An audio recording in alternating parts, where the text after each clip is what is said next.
அனைவருக்கும் வணக்கம். எல்லாரும் எப்படி இருக்கீங்க? நல்லா இருக்கீங்களா? எல்லாரும் நல்லா இருக்கீங்கன்னு நம்புகிறேன். நானும் நல்லா இருக்கிறேன். அதாவது காலையில் இன்றைக்கி கிளம்பியாச்சு. எங்கள் பிளாக்கி ரொம்ப சோர்வாயிட்டான். நாங்கள் காலையிலே கிளம்புறதுனால எங்களுக்கே கஷ்டமாக தான் இருக்கும். காலையிலே கிளம்புனா 5 மணிக்கெல்லாம் எழும்பணும். 5 மணிக்கெல்லாம் எழும்பி சாப்பாடெல்லாம் சமைச்சு வச்சுட்டு குளிச்சுட்டு கிளம்புறதுக்கு எங்களுக்கே காலையில் கஷ்டமாக தான் இருக்கும். அப்படி இன்றைக்கி வெளியே வந்தாச்சு. வெளியே ஆற்றுல தண்ணி போயிட்டே இருக்குது. இது இப்போ எடுத்த வீடியோ இல்லை, எப்போ எடுத்த வீடியோன்னு நான் அப்புறம் சொல்கிறேன். வீடியோ போக போக உங்களுக்கே தெரியும் இது நான் எப்போ எடுத்திருப்பேன் அப்படின்னு. நம்ம குழுவினர்கள் எல்லாருமே வந்தாச்சு. எல்லாருமே காருக்குள்ளே உட்காந்துட்டு இருக்காங்க. எப்போவுமே நம்ம கிளம்பும்போது கோயிலில் சாமி கும்பிட்டுட்டு அதுக்கப்புறமா தான் கிளம்புவோம்.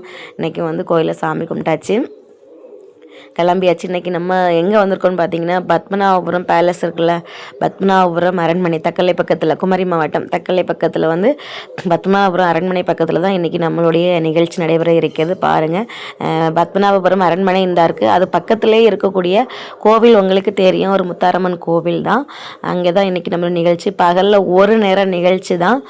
அதனால் 10 மணிக்கு தான் ஆரம்பிக்கணும். நாங்கள் ஆனால் கொஞ்சம் சீக்கிரமே வந்துட்டோம், 8:30க்கெலாம் வந்துட்டோம்.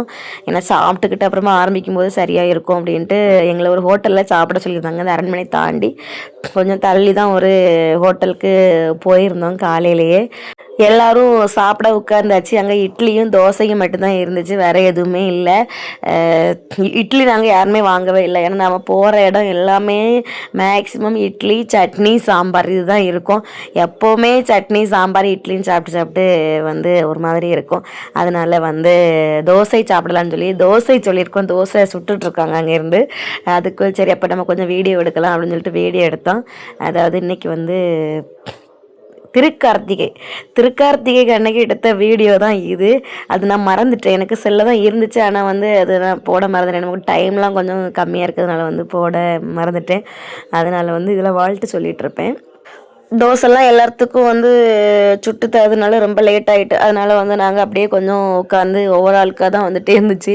அப்படி கொஞ்ச நேரம் பேசிகிட்டு இருந்தோம். காலையில் அப்படிங்கிறதுனால, திருக்கார்த்திகை அப்படிங்கிறதுனால எல்லோரும் காலையிலேயே எழும்பி சாமியெல்லாம் கும்பிட்டுட்டு எடுத்துகிட்டு தான் எனக்கு நிகழ்ச்சிக்கு வந்திருப்பாங்க. அது எல்லாருக்கும் ஃபேஸ் பார்த்தாலே ரொம்ப பிரைட்டாக பளிச்சுன்னு இருக்குது பாருங்கள். அங்கே சாப்பிடக்கூடிய இடத்துலையும் ஒரே கிண்டல் சிரிப்பு. அப்படியே நேரம் போச்சு. அப்படியே சாப்பிட்டுக்கிட்டு நடந்து தான் போனோம். ஏன்னா பக்கத்தில் தானே இருக்குது. நாங்கள் சாப்பிட்ட ஹோட்டலும் கோவிலும் அந்த இருக்குது, பக்கத்தில் தான் இருக்குது. அதனால நம்ம இன்றைக்கி காலையில் ஆனால் செம வெயில், மழையெல்லாம் ஒன்றும் இல்லை, அதிகமான வெயில். அப்படியே நடந்து வந்துட்டுருந்தோம். இந்த பத்மநாபபுரம் அரண்மனை பார்க்கறதுக்கு ரொம்ப அழகாக இருந்துச்சு. உள்ளே போகணுன்னு போல் தான் இருந்துச்சு. ஆனால் நமக்கு எப்படியும் உள்ளே போகலாம் நேரம் கிடைக்காது. நான் இது வரைக்கும் ஒரே ஒரு தடவை தான் உள்ளெல்லாம் போய் சுற்றி பார்த்துருக்கேன்.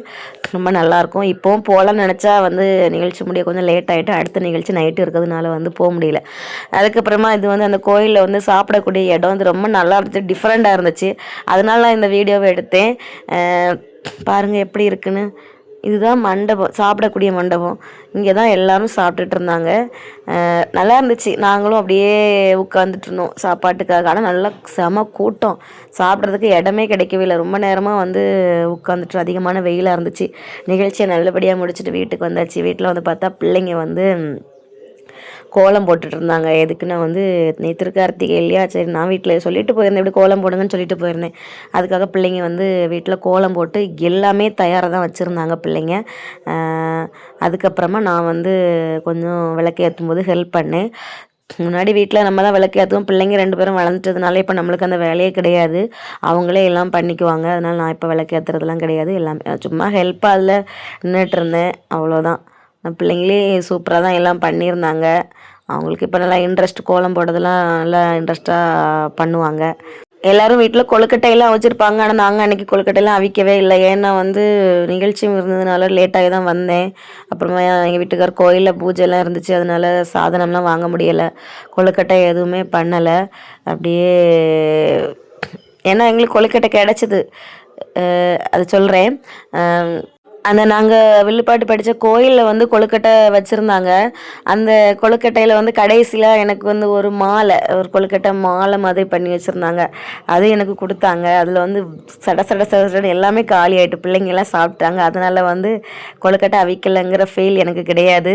பாருங்கள், நிறைய இருந்துச்சு. இதில் பிள்ளைங்களாம் சாப்பிட்டாங்க. சாப்பிட்டு இந்த 3 தான் மிச்சம் இருக்குது. இது ஃபுல்லாகவே கொழுக்கட்டை இருந்துச்சு. அதுவே எங்களுக்கு போதும். அதுக்கப்புறமா வந்து எங்கள் அம்மா வீட்லேயும் வந்து அடுத்த நாள் கொழுக்கட்டை கொடுத்துட்ருந்தாங்க. அதனால் கொழுக்கட்டை அவிக்கலை அப்படிங்கிற ஃபீல் எனக்கு இல்லை. இந்த வீடியோ பிடிச்சா லைக் பண்ணுங்கள். பாய். அடுத்த